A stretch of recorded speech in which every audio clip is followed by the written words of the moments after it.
Hi, I'm Gory B Movie, and welcome to Women in Horror with the horror miser, Monty G.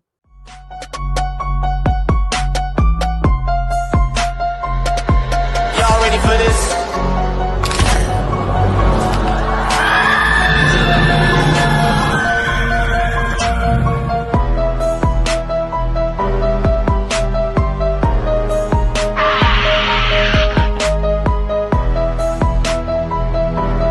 Hey, horror fans! Once again, it is me, the horror miser, Monty G.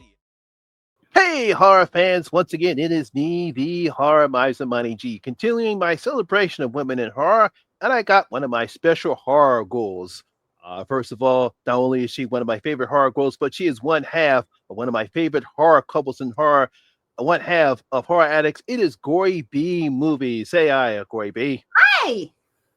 Oh, I think it's been over like 10 years since we've been together, since we've known each other.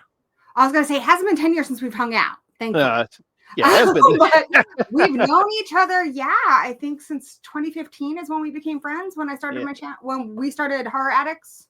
Yeah, I did. So it's been that long, and I always appreciated Dan and Gory because they're the ones that got me. I saw her with a Ghouls Night Out. I got to know them.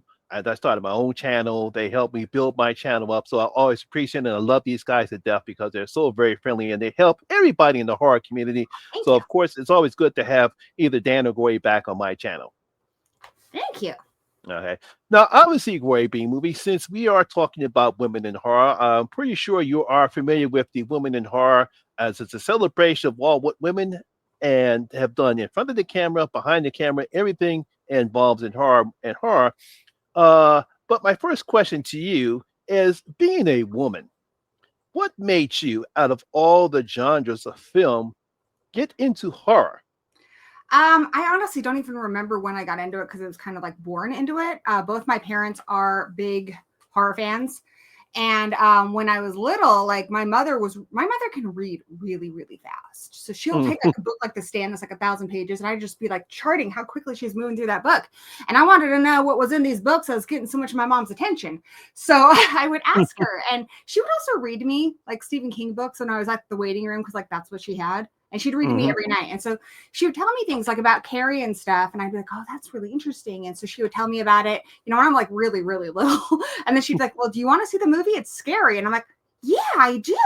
Sometimes I regretted that with Pet Sematary, which gave me nightmares. But a lot of times I was just really interested in it. And I think the reason why is because, especially with a lot of the children's stuff that I was being given, a lot of it was not children. And a lot of it, because we're talking the 80s here, and the 80s when like Schwarzenegger and Stallone and all that was a big deal. A lot of it wasn't children, and a lot of it wasn't women, except for in horror. In horror, you have lots of kids and you have lots of women, and so I was really interested in that. I also really love Vincent Price. This is before DVR, but if he had a movie on, my mom could call me from the other room, and I would be right out there. I remember I loved like Last Man on Earth and The Fly. And then when I got older, I was kind of the weirdo amongst my friends who liked horror movies because a lot of my friends were just into different stuff. But what I really liked was Monster Vision because it was the first show I had seen that wasn't making fun of the horror movies. It was celebrating them. And it was also cool because like I knew that there were people across the country who were watching this with me who also loved horror. So it's kind of like that feeling we get through the YouTube community. Before that came along. And that's how I discovered my own horror movies that my parents didn't like Friday the 13th and such. So yeah, it's been just a lifelong love affair. Oh, okay. Yeah, it's interesting because do you remember how old you were when you saw your first horror film? My first horror film, I know the first one I went to, I think one of the first ones I watched was An American Wolf in London because I know that one came out that year and my parents watched it as soon as it came out and I was there. I don't remember it. The first movie I ever remember actually catching a snippet of was Nightmare on Elm Street Part 2. I just remember the part with the bus and it being really scary, like hiding behind the couch and checking it out. But I mean, they watch horror movies in front of me all the time, so I'm not sure exactly what the first official one was.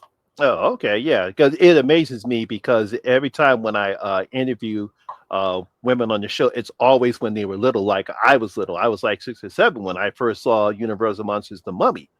And it just amazes me that, here you are, you're a girl, you're supposed to be nice and innocent and play with dolls, and yet you're watching, for you, you're watching a man get ripped apart, and then the man transform into a werewolf.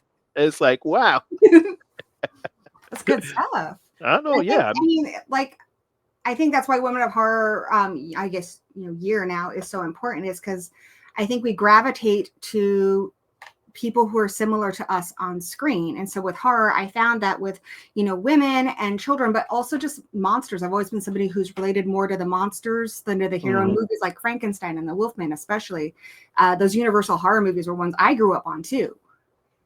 Oh yes, yes. Because I find it amazing because I know I'm a '70s kid. I'm one of the last of the baby boomers.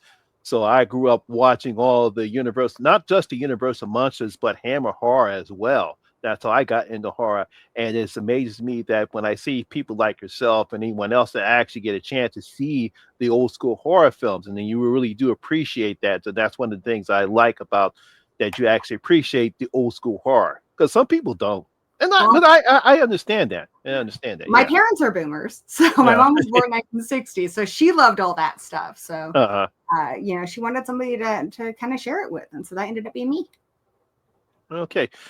Next question is going to be obviously the meat of the questionnaire. Obviously, when you take a look at how women were treated in horror, from the typical damsel in distress until now, where we actually have badass women in horror films. But we're going to talk about women in horror films. How do you feel women has been treated in horror films? I say back in when the damsel in distress days up until what we have right now.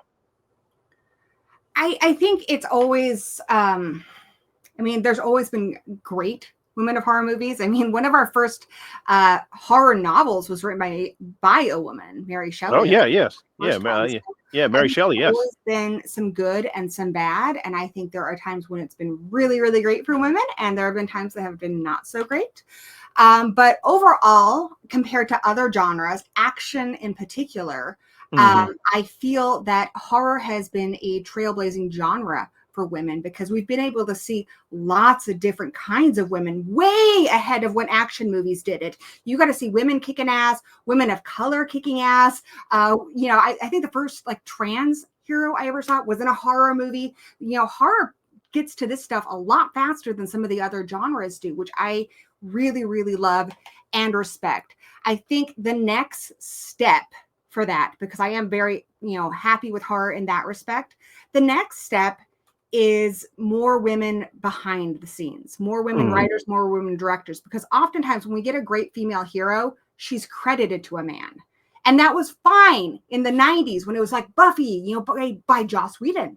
Joss Whedon got way more attention than Sarah Michelle Gellar for that role, or even Marty Noxton, who took over the show as the showrunner season 6. You only heard about Joss Whedon ever.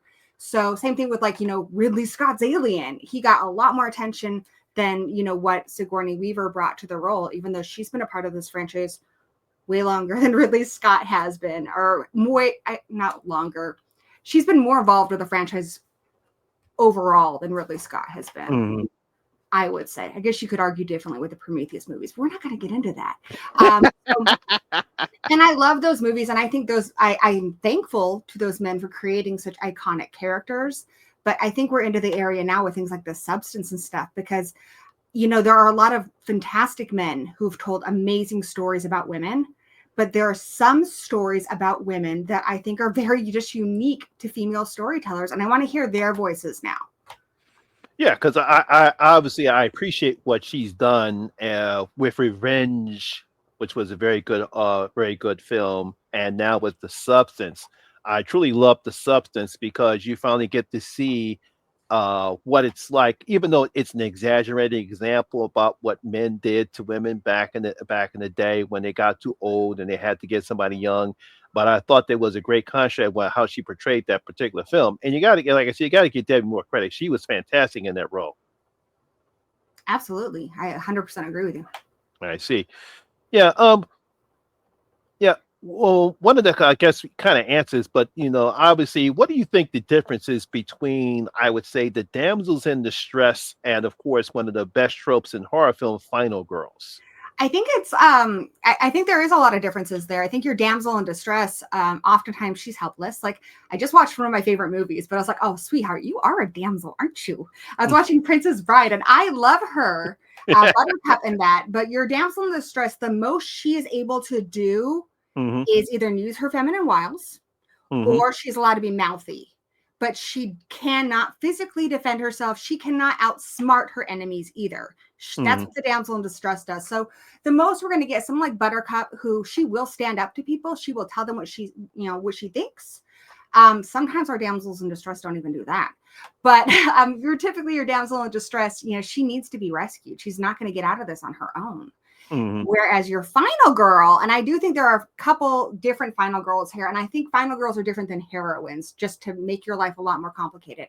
But I think our final girl is somebody who has kind of like what Buttercup does. She has that. She's a symbol of virtue, and she's a symbol of like horror movies originally began as cautionary tales, like make sure you check on those children or they're going to get slashed up by a killer. Make sure you don't have premarital sex or you might get pregnant.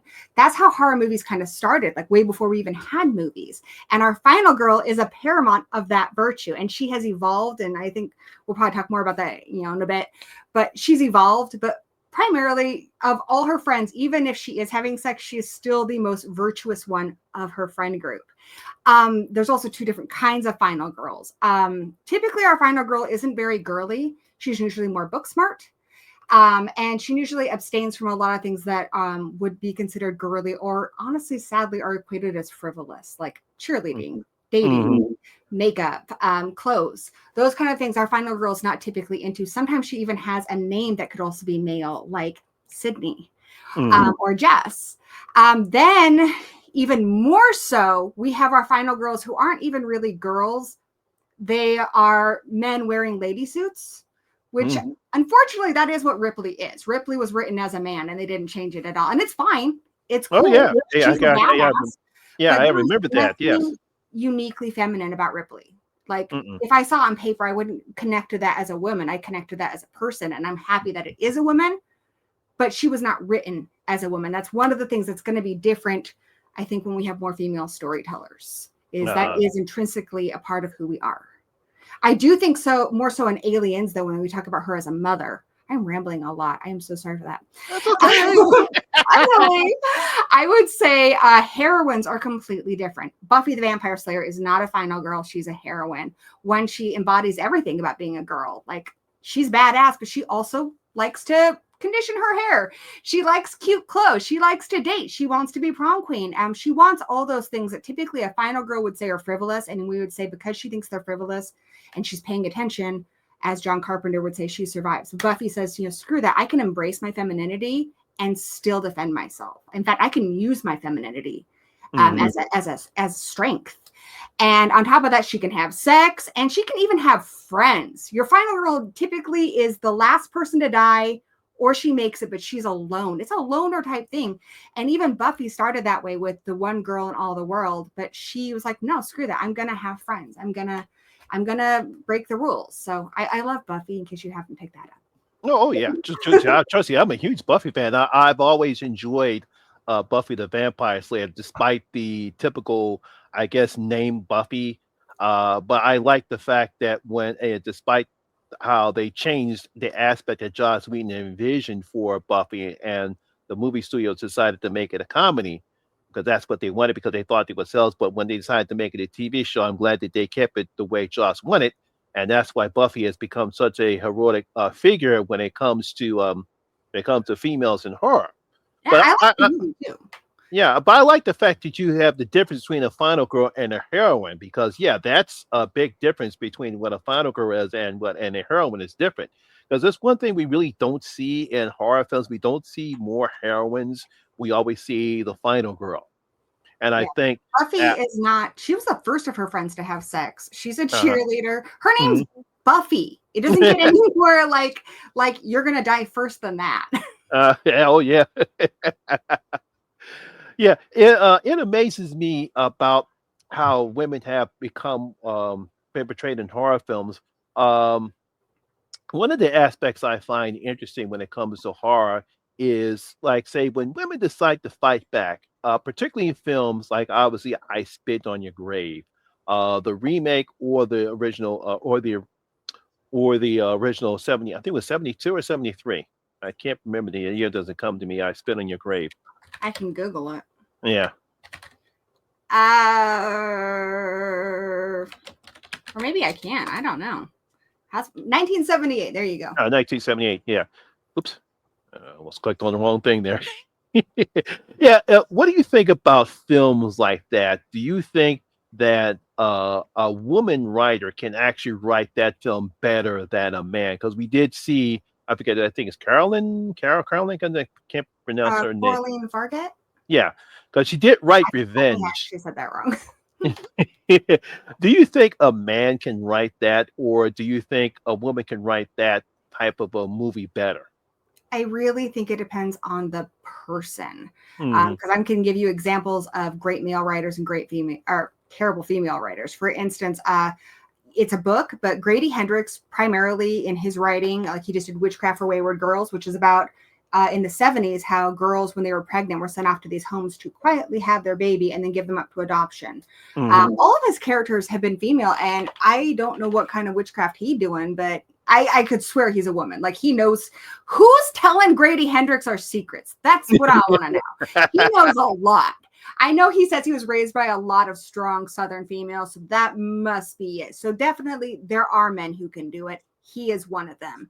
On the other hand, I would say the gal who did the Black Christmas remake, sweetheart, please just sit down because you're setting us back. So you're trying to say black goo made the guys into rapists, so they're not really culpable for what they did? No, sweetheart, sit the fuck down. We do not need you speaking for us. But I mean, I like Last House on the Last House on the Left, which was Wes Craven. I thought that was good. The Virgin Spring was honestly, I think, the first rape revenge film. That was by Ingmar Bergman, and it's honestly what led to a lot of Last House on the Left. Julia is a good one. Lady Snowblood, Miss 45. Those are all male written and directed films, and I think they're fantastic. Oh yeah, yeah. Because a lot of people, because I remember when I saw Miss 45, I said, "Wow, this is pretty good." 'Cause a lot of people don't know some of those grindhouse movies that came out during the 70s. Yeah, Irreversible is another one that's really good. There's a lot of really good ones. I do think there was one that came out a few years ago, and I thought that one was really good too. I wish I could remember the name of it. I'm gonna see if I can find it for you. A lot of them, I feel like a lot of rape revenge films we have a very violent event, and it's very clear. And obviously, in that situation, I mean, I'm not saying that's easy or anything, but it's a little more cut and dry. We know for a fact that that is rape and that is wrong. And in reality, I think it was 1 in 4 last I checked, women have been sexually assaulted. And typically it's not like that. Typically it's somebody you trust. It could be on a date. And that's where it gets dodgy, because some people were like, well, you were asking for it. You went on the date. Or, you didn't say no. Well, you could have been 12 years old or something. You don't have to say no for somebody to be raping you. But there was one that came out. What was it called? Dang it. It's going to drive me nuts. Not the accused. Not the accused. Do you know who starred in it? It was kind of a smaller. I'm trying to find it right now. I'm gonna look on Letterboxd because I do think it's a good one that I should shout out. Sorry about this. That's it okay. Came out in the 2020s. It's one word. It was on Shudder. It's not Revenge. Hopefully you can just cut all this. Violation. That's the one. Oh, Violation. Okay, all right. That one was good because she's like kind of passed out. And so she can't really say no because she's not really with it. But what he did was rape. But he doesn't think it's rape because he didn't, beat her near to death and stuff. And so a lot of movies have taught us that this is what rape is. And that is rape, obviously. But there's so many other different levels of it. Look at Promising Young Women. A lot of those guys are like, well, if she's too passed out to say no, then it's a yes. That's not true. You know dang well that she's incapable of saying no if she's, inebriated. like severely inebriated. And that's what they're preying on, is these girls who are really, really drunk. And, you know, so like there are a lot of different ways about it. I like that we're kind of getting more versions of that. Honestly, the only rape revenge film I truly, truly in my heart hate, and I'm sure this is going to make a lot of your viewers very angry, I really don't like I Spit on Your Grave. I find it incredibly insulting as a woman. First and foremost, the lead actress, Jennifer, can't remember her name right now, her husband directed it. And I think it's great that he thinks she's hot and stuff, but the whole movie is almost entirely shot from a low angle at her ass. So we're not in the point of view of the woman who's raped. We're in the point of view of her attackers, which is gross. I don't like that. A lot of the times we'll see her from a distance because the camera is really putting us in their point of view. They also try to do like some comic relief with one of the rapists who I guess is like on the spectrum. It's gross. And then one of the most insulting scenes, because I think the writer thought, well, what can a woman do? She's just going to use her feminine wiles. She lures a guy who raped her into a bathtub, which I can't see any woman doing that. I can't see any woman getting into a bathtub naked with a man who days ago nearly killed them and raped them. Then she hands him the gun, and then she cuts his wiener off. Yeah, that scene did not make any sense to me when I was watching that particular film. I said, that doesn't make any sense to me. Why are you going to get in the tub and did you see the remake? I like the remake. Yeah, the remake was a little bit more realistic, although the revenge was more violent. But see, I think that's the thing. I know I've heard from some friends of mine, even who are like, no, the revenge was so violent that, you know, made me feel sorry for the guys, which I'm sorry. If you're feeling sorry for the guys who raped her in that movie, I don't know what to tell you. Me neither. That's gross. But I think the best rape revenge films should be honestly targeted towards women, because or victims of sexual assault. And if you have been a victim of sexual assault, I think it's kind of cathartic, but I also think it's a fantasy, because a lot of women don't stand up for themselves and a lot of women don't fight back. And so if you watch this kind of film, you want them to get revenge in the nastiest way possible, because that's how people are when they want revenge. You don't picture something nice. Like, I hope they die in their sleep. No, when you really want revenge, you want them eviscerated. Oh, yeah. And so I thought the remake did that. I thought it gave that to the people who wanted to see it. Oh, yeah. She definitely gets her revenge in that one. Absolutely.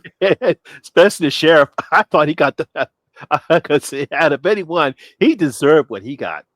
Absolutely. And I think, honestly, one of the best ones is one where she doesn't even kill them, is Promising Young Woman. I thought that was fantastic. Oh, yeah.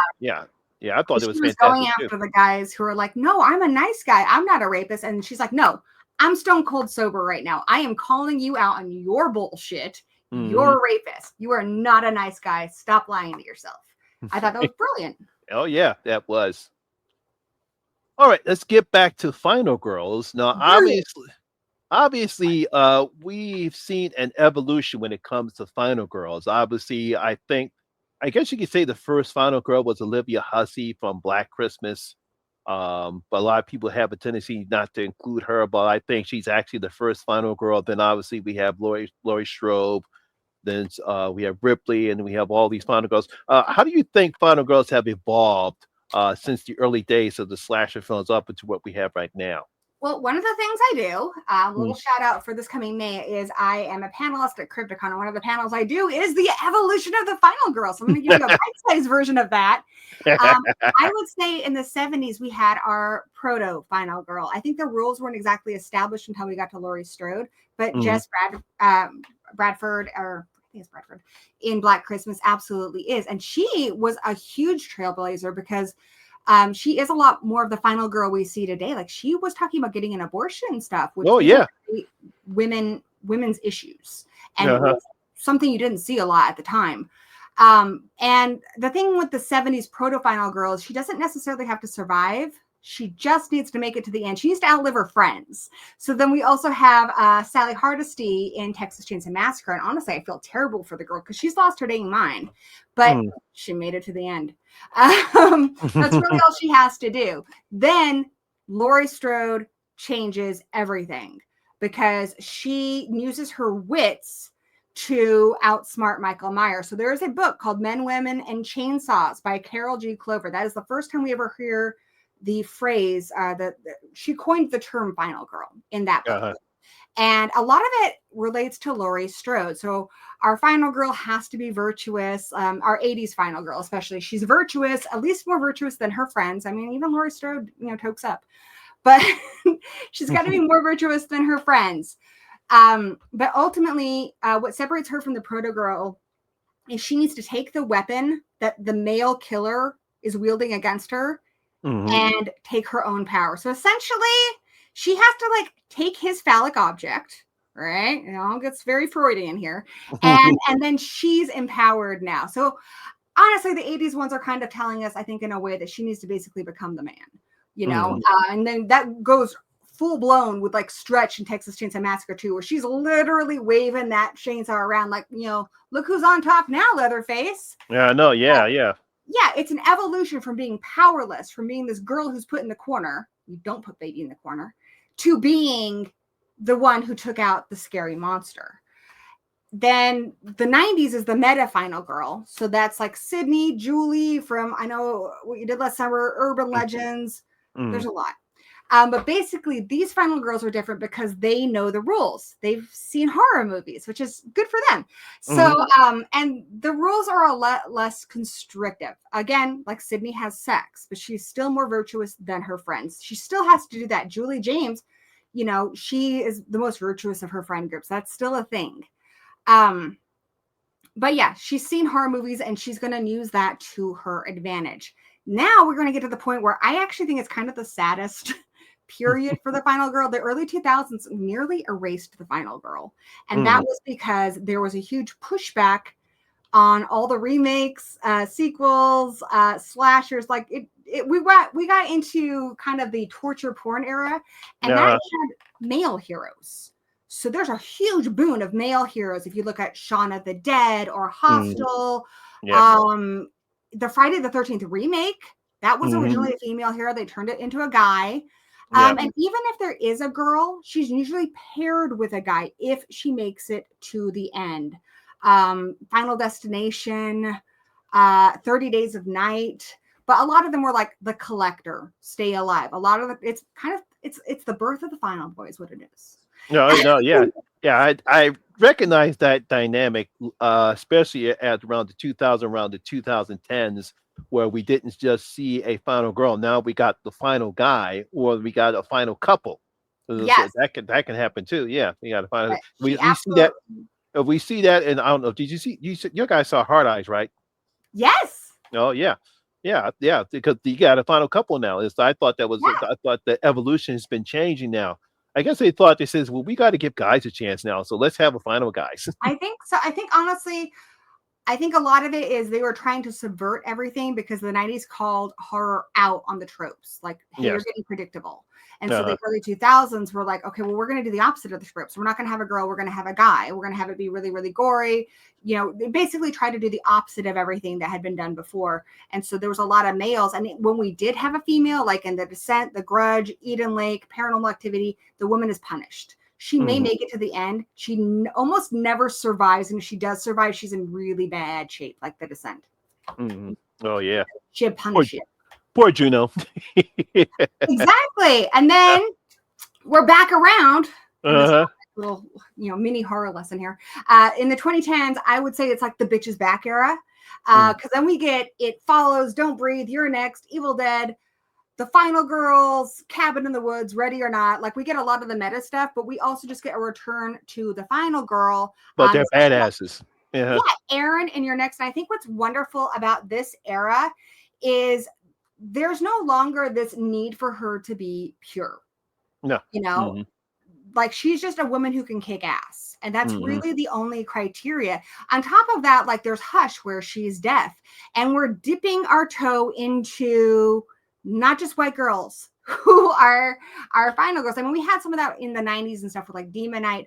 But we're getting a little bit more, people who are LGBT and stuff in the 2010s. Not much. We're just going to put our baby toe in there with things like Us, Just a little baby, like, how do we like this? Oh, it's not too bad.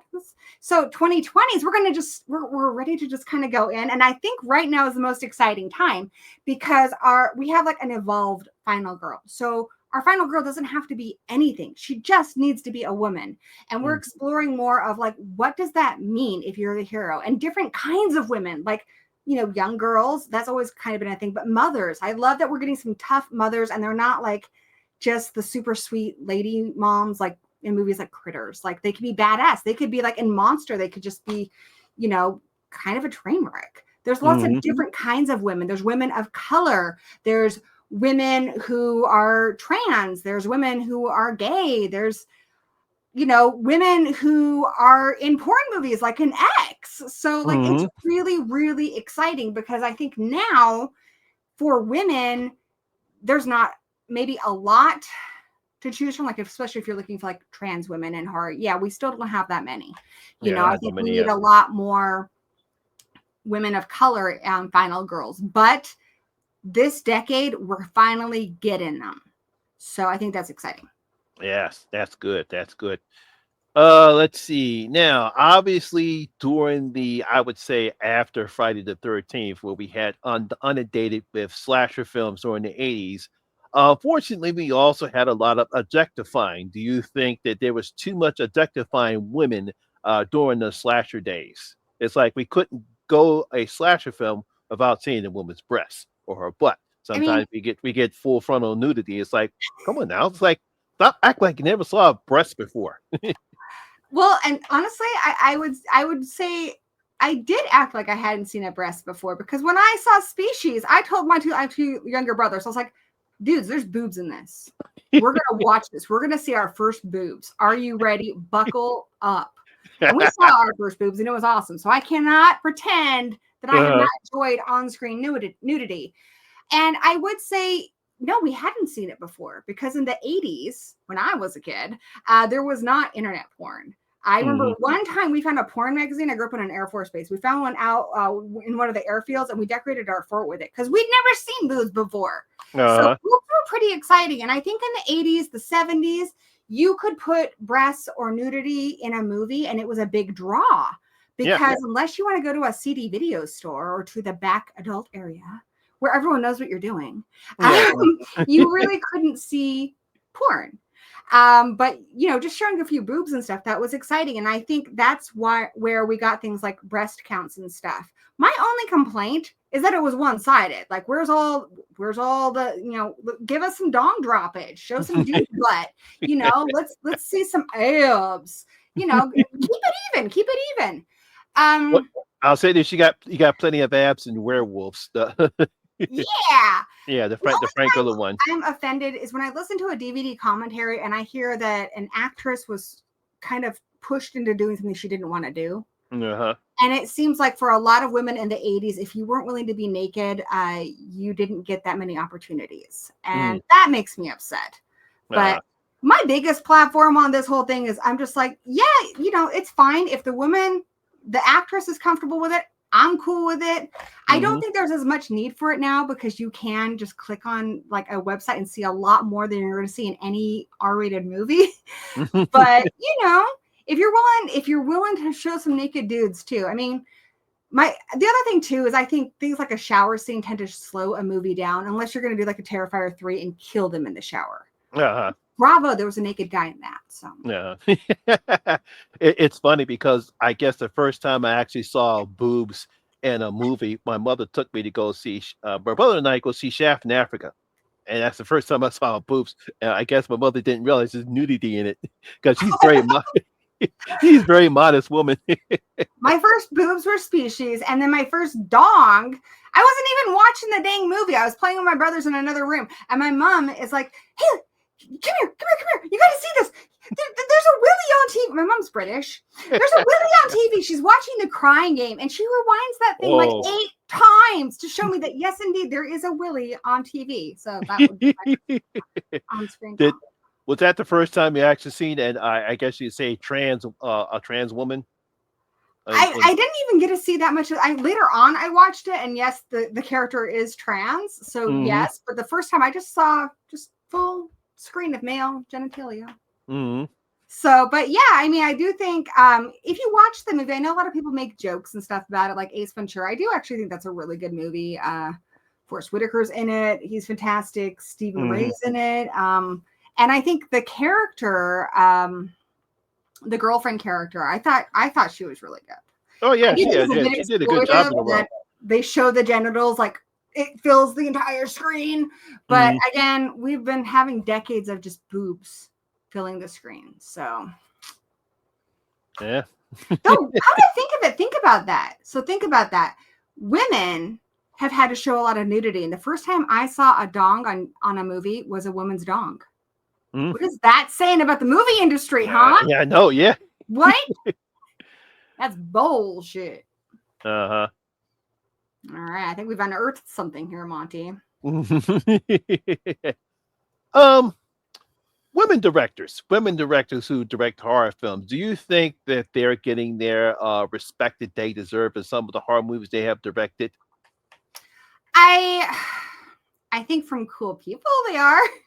I have a list and it has a lot of movies on. I've tried to compile every single horror film that's been directed by a woman on Letterboxd.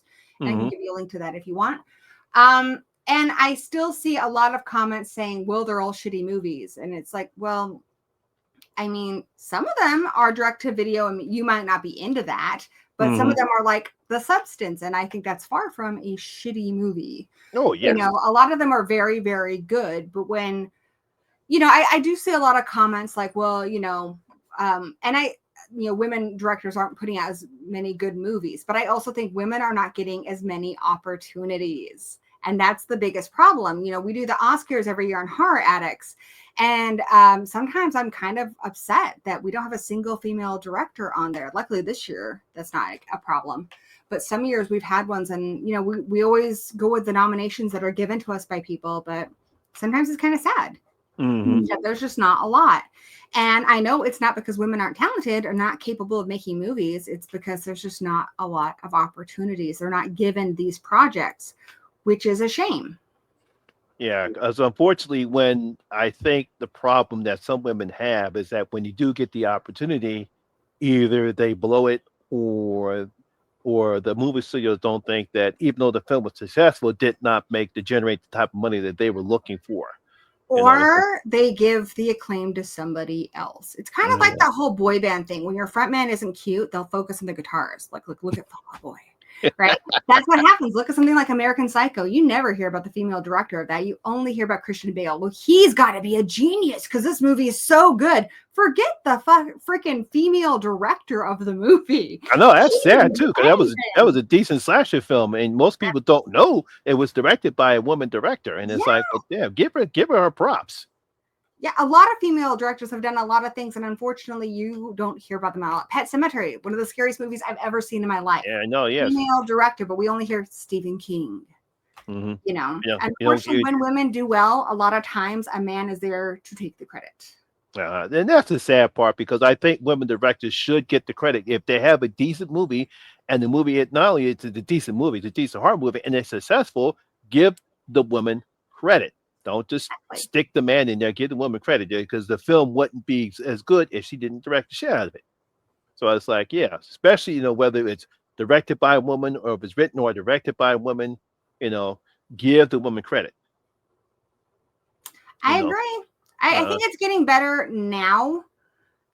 It's getting better, but I still, you know, because I'm always trying to find more films to put on that list. And so I look at all the upcoming films, and I would still say at least 80% of the horror films that come out are directed by men, if not more.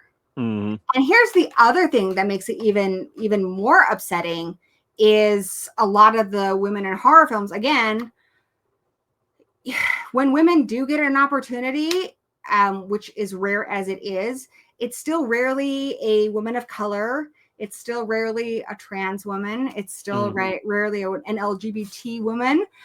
So when you know, I'm sad just as a woman that we don't get a lot of opportunities, but I know it's even harder for, you know, for some women. Like I know the Candyman remake was fantastic. I know the director of that, she is doing something else, but honestly, I cannot list too many female directors of color. I Yeah, can't think that. of the trans Yeah, ones. Oh that. wait, well, there's a non-binary person Hmm. who directs films. Jane, I can't pronounce their last name, but they did. I saw the TV Glow, so they're non-binary, so that's cool. Yeah, I know. Yeah, yeah. It was Anita DaCosta. She Yeah, direct. Nia DaCosta. Yeah, she's fantastic. She's going to be doing the 28 years later. That's her next project, Yeah, I think. yeah. Her next project is the sequel because you got 28 years later, and then they're doing another film after that, and she's directing that particular part of the film. And I feel sorry for her because she got ridiculed when she directed the Marvels. And from what I understand, is that they didn't even allow her to direct the film. It turned out to be that the one of the producers direct the film because unfortunately, when she went on the set, she really didn't know what they wanted her to do, so she didn't really do anything. So I felt sorry for her, and unfortunately, since the movie did not perform very well, she got the slack for it. But it's Yeah, like I no, think it wasn't her fault. making a big studio film, and you can listen to like Rob Zombie talking about working from the Weinsteins and stuff. I think making a big studio film is hard on any director, but I think that's the other thing too. When it is a female director, they're like, well, see, they're not really good. They kind of make Hmm. them like the patsy. I know a lot of people did that with the director of Freddy's Dead. I Hmm. agree. It wasn't the best Freddy Krueger movie, but I also know that it's not just the director's fault.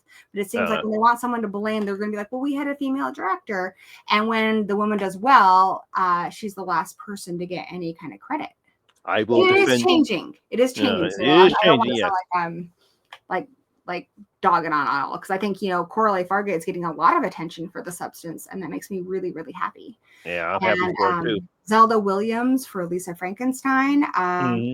Akasha, I want to see Stevenson for First Omen. There's a Hmm. lot of great films, and I feel like a lot of people, for the most part, were really happy to see them and to celebrate those women. Yeah, I really gotta give her credit because I was not expecting anything out of the first Omen. I say, what did they do? You Why know, did they right? do? I was like, what did they do? They don't need to make a prequel, and I enjoyed it. That was one of my favorite movies of last year. I couldn't believe that movie was good. I could Uh, not. I mean, because look at the Omen franchise. I I kind know, of, yeah. as a guilty pleasure, love the one with the little girl because I Uh watched it when I was a little girl. But most of the sequels are pretty bad. huh. Like most of them are, even if you like them, and I do like them, I enjoy them. They're not as good as the original. So I was just like, "There's no way this is going to be good." It kind of seemed kind of cash grabby. Like, really? I know. But That's no, what I that thought. movie was brilliant. I know. Yeah, Tiger Free Lily. I forgot her name because Yeah, I don't yeah, know if you ever saw the TV show, the Apple TV show Servant, because I she's great didn't. in that. She's Yeah. great in that, and I figured I said, oh, at least they got a decent actor, and she did her job in that role too. So good. So good. And Mm. that's the other thing too, is I also hear the criticism from people that when women do direct horror, well, they couldn't do anything like Terrifier. They can't do anything really nasty. Bullshit. Like watch the first one. Like that movie's pretty gory. Like Uh-huh. women can get gory. Look, she Men did is she did gory. great in Revenge. Exactly. Yes, Uh, yes. Look at the substance. I've never seen anyone birth a boob from their head. Thank you, Coralie Fargett. I Thank know, you. yeah. I mean, it's like this. If you want to pay David Cronenberg credit, that's body horror done right. Yeah, absolutely. I mean, I think the reason we don't have as many names to list for women horror directors who've done like great body horror and stuff is just because we haven't given them the opportunities. So Mhm. just keep creating those opportunities. And I think absolutely when it comes to, I think going forward, when it comes to female stories like rape, Mhm. a lot of the witchcraft type stories and stuff. I mean, if you have an idea and it's your idea and you're a man, that's cool. More power to you. Go ahead and do it. But when a studio is looking for a director for something and it's a female centric story, maybe ask a woman to do it. Mhm.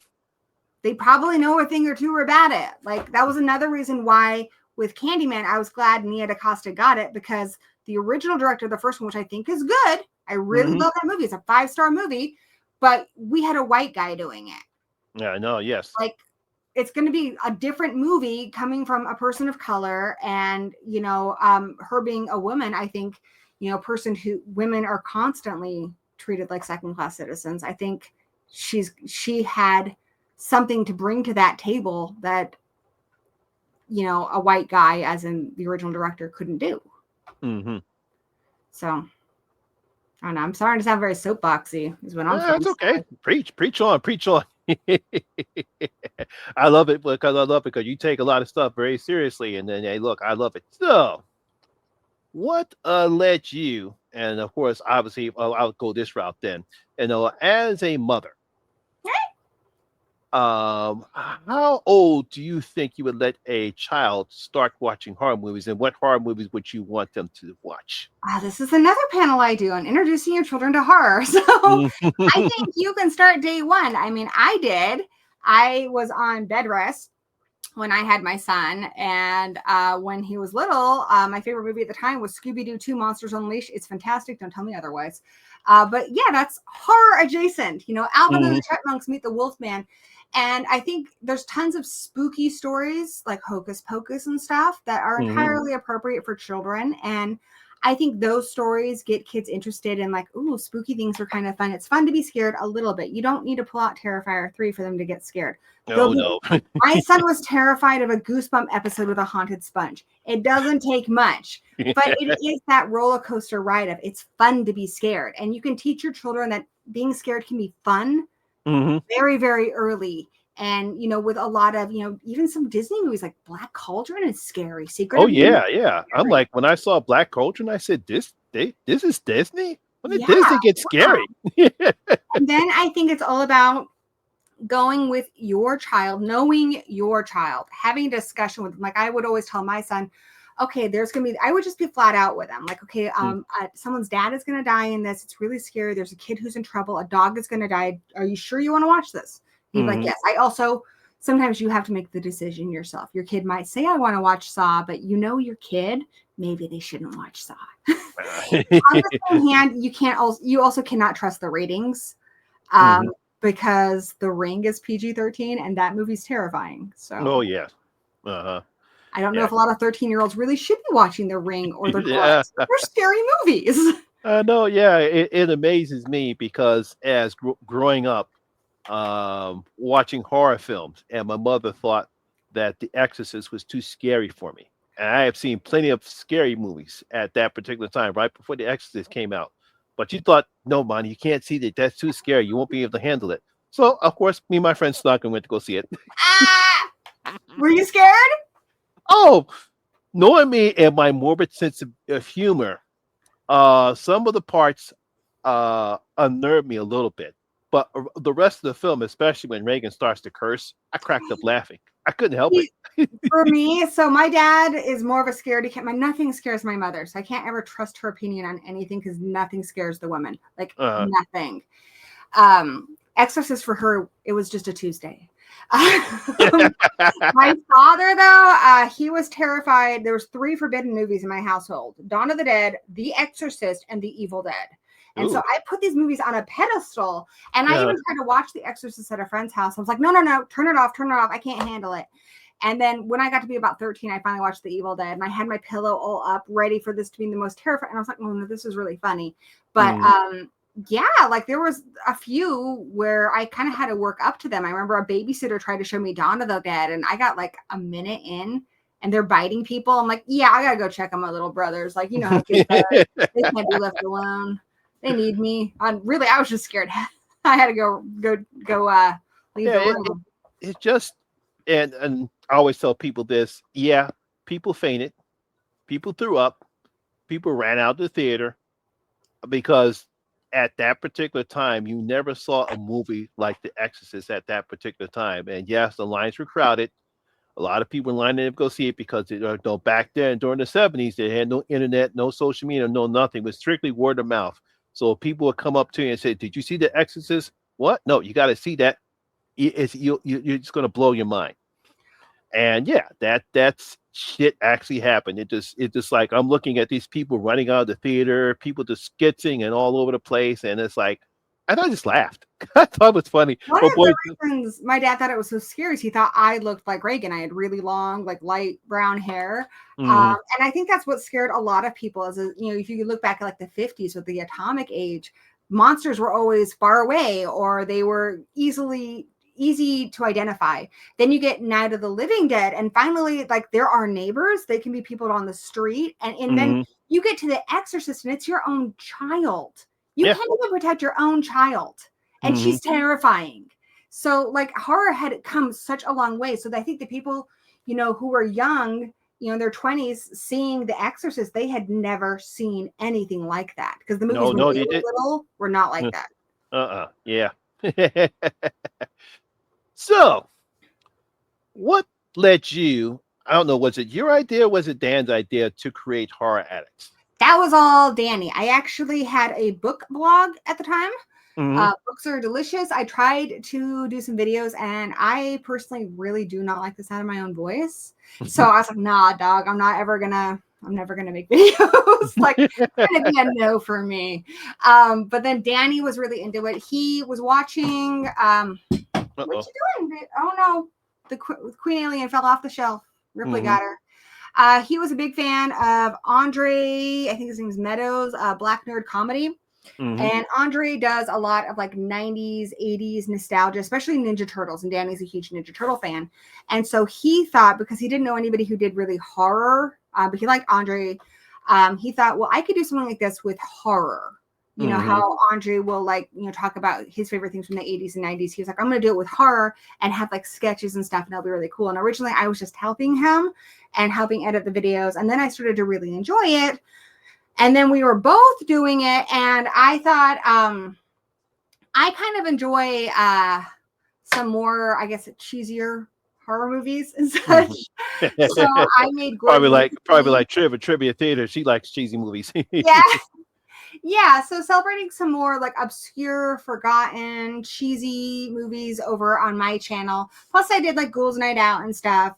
And that way we kind of like, we both still do Horror Addicts, but then I also have like my own little area where I was able to kind of do it however I wanted. So that was kind of cool. Yeah, what's going on with my bangs? What's going on there? Yeah, I meant to ask this first. So, what's it like? Because I think you might have told this before, but just to get my subscribers, how did you and Danny meet? And what did you find out that he loves horror just as much as you did? Well, then, we met back in 2009. I mean, honestly, we knew each other before then. So we knew each other probably back around 2004. We had mutual friends on MySpace. Now, I don't know if y'all kids know what MySpace is, but it's kind of like Facebook, but older. Anyway, and Tom was our friend. Go look it up in the history books.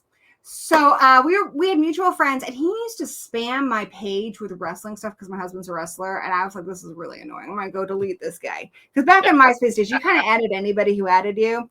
But then I saw he was dressed up for Halloween as Ash from Evil Dead, and I'm like, you know what? He's all right. I left him be. Then Facebook comes along, and he adds me on Facebook. I'm like, oh yeah, the guy who dressed up as Evil Dead. That guy's cool.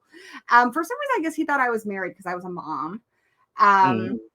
But then New Year's came along, and he saw that I was single. He asked me out on Facebook to go out for New Year's Eve. And honestly, I went with a girlfriend because I'd never met this person in person. And Danny is super quiet, and I wasn't sure it was going very well. When we had been texting, it was going well because we both love like Beavis and Butthead and horror movies. I knew he liked Evil Dead, but he was super quiet. And then at that party, they played AC/DC, and we both danced, and we've been great ever since. Such a wonderful love story. Yeah, it was our New Year's, and so now every year on New Year's we celebrate our first date. But we got married October 13th. I see. And it's funny because people ask how did Kelly and I meet. How did you and Kelly meet? It's very interesting. I had a bad experience New Year's Eve. Yours was New Year's Eve too? No. I was a bad experience on New Year's Eve '94. I was so pissed off about what happened. So I said, you know what? Hell with it. Now back then, this is '94, so there was no Facebook, no dating apps, none of this stuff like that. So I put a personal ad in the newspaper just to see what would happen. And Kelly was the second person that answered one of my ads. And we started talking. Took about because Kelly, she's a very private person. So it took about a month and a half before we finally went on our first date. And guess what I took to go see? What'd you go see? Tales for the Crypt Demon Night. That's amazing. On our first date, when we were done, like we went out dancing with friends, and then I went over to his house, and then he put on a VHS tape of Slumber Party Massacre, and then we watched Link with Elizabeth Shue. So I was like, he's a keeper. Now, keep in mind, Kelly does not like horror pictures. Oh no! Did she like she that? no, she does like horror pictures, but that's but that was our first date. And of course, she, I was being a nice gentleman like that, but she thought I was a nerd. What? Nerds are cool now, Kelly. I know. Hey, look. But eventually, we went out. We liked each other. Obviously that started a good relationship, and that was 95 when that happened. Wow. And we've been together ever since. That's amazing. Yeah, in 95, got married in 97. Wow. Mm-hmm. I was a freshman in high school. Yeah. I'll be 62 in August. That's awesome. And like, look at you, you're like super active and you're on like the internet and stuff. I think my mom's going to be 64 this year. And yeah, I wish she was as outgoing as you are. Oh, yeah. So, who is your favorite final girl? My favorite final girl would be Nancy Thompson for a lot of reasons. But one, I mean, it's one thing when there's a scary guy in a mask attacking your house, but a guy in your dreams, like, I think a lot of people would just roll over and be like, I'm done. I'm done. I'm dead. I probably would. I don't know a lot of people who would step up and be like, no, I'm into survival, which is what she does. Plus, the girl likes her horror movies. She's watching Evil Dead in her bedroom. We love you, Nancy. I also like how she evens the playing field. So she can't do all the magic stuff, but she can do booby traps, and she doesn't even know how to do that. She gets a book on it. She teaches herself. So like there's always a way. Nancy showed us that. And I think my favorite line she says in there is at the end of the movie, she turns her back on him and she says, you're nothing. You're shit. I take back every bit of power I ever gave you. And I think to anybody who has ever been made to feel less than, that is an important line, because when we fear people, when we cower from people, we give them power. And she's taking that power back. And that's ultimately how she's able to defeat him. And I think that's really, really important, for anybody who has ever been, treated that way or been abused. For me, that was a really cathartic moment in that movie. Yes. I thought that was a very nice part of the film, that she says, I'm going to turn my back on you and take all the power that I've given you. And I thought it was kind of a nice way to end the film. But, when it comes to horror, you never know that's not going to be the end of the film. And I think a lot of people who enjoy like kind of stepping on people or abusing people, they enjoy being the monster. They revel in it. And so it's nothing to just take them out because they just keep coming back because you're still afraid. If you look at movies like, Laurie Strode, she's always afraid of Michael Myers. But for Nancy to be like, no, I'm not going to even give you my fear. I'm not going to give you anything. I'm going to take it away from you. You don't get to have that power. You're just some goofy guy in a freaking Christmas sweater. That is what you are. Like, I'm not going to give you anything. And I had a pretty rough childhood, and that for me was really, really important. It's like, all this built up fear, anxiety, PTSD, all of that, that's coming from me, and I can bring it right back. Okay, the last question of the night. Now, you are a writer. Yup. Also a person who makes weird voices. If you were to write a horror film, how would you write it? And what type of horror film would it be? I'm writing a horror novel. My husband's done some movies and stuff, but I am writing a horror novel. And I think that the best thing any writer, whether it be a film or novels, can do is, I think, who was it that said? I think it was maybe Maya Angelou who said, write the kind of book that you want to read. And I think when it comes to horror, write the kind of heroes that you want to see. So, like, I think somebody asked Jordan Peele, like, why don't you do any like white characters in your stories? He's like, because like everybody else already is. He wants to see Black heroes in movies. He's creating them. And that's what I'm trying to do with my writing. I do think we've got some great moms in horror, but I do feel like I never see moms like me. I feel like if there's a mom who likes horror movies or she's big weirdo like I am, she tends to be kind of the screw up mom. Like I think you can have a very nice, loving, happy family. Look at something like what's that one? The something Candy. Oh, I can't think of it right now. The Devil's Candy. Yeah, okay. Yeah, I think you can have families that look a little different and are still good parents and are still people who have journeys to go on. I want to write some moms like that.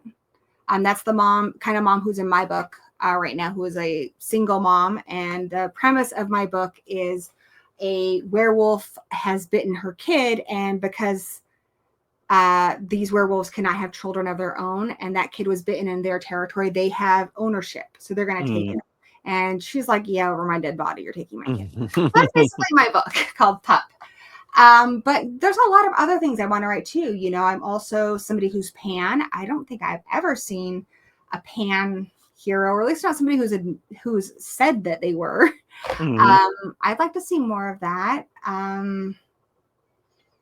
I'm also English. I moved from England when I was 10, and I think I don't know. I feel like when British people are in things, it's made to be kind of silly when they get badass, like in Shaun of the Dead and stuff. I mean, yes, that is part of the culture, but so just kind of drawing on, they say like write what you know. So drawing on things that I know about that I haven't seen. I grew up on a military base. I haven't seen a lot of that aside from Invasion of the Body Snatchers. So I try to think, what are stories that I am uniquely qualified to tell, and I want to tell those stories. All right.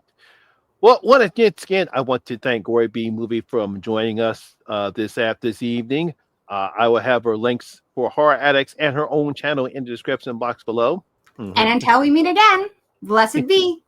And once again, my name is Lamont Smith, better known as the Horror Miser Money G, and always remember that horror rules. All right, I'll see you guys later, and please stay safe out there.